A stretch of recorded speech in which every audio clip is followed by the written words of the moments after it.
चल भौजी रख देवे छठी माई के घाटे, छठी माई के घाटे। चल भौजी रख देवे छठी माई के घाटे, छठी माई के घाटे, छठी माई के घाटे। बड़ी देर भइल बाटे सब केहू गइल घाटे, बड़ी देर भइल बाटे सब केहू गइल घाटे। दौरा सजा ले बानी हम माथे, चल भौजी रख देवे छठी माई के घाटे, छठी माई के घाटे, छठी माई के घाटे। चल भौजी रख देवे छठी माई के घाटे, छठी माई के घाटे।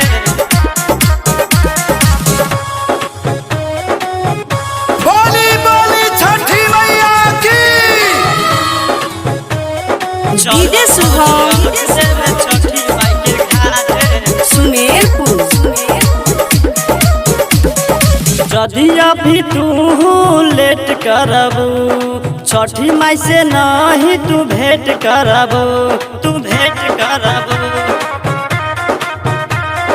यदि अभी तू लेट करबू छठी माई से नहीं तू भेंट करबू। यही सारी पेटी में धइल बाटे,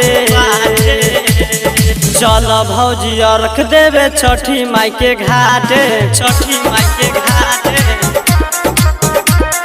चल भौजी रख देवे छठी माई के घाटे, छठी माई के घाटे। बोली बोली छठी मैया की। डीजे शुभम देवे छठी माई के घाटे सुमेरपुर। सब केहू घाटे पहुँच गइल बा, दबंग राइटर लेके ऊख गइल बा, के ऊख गइल बा।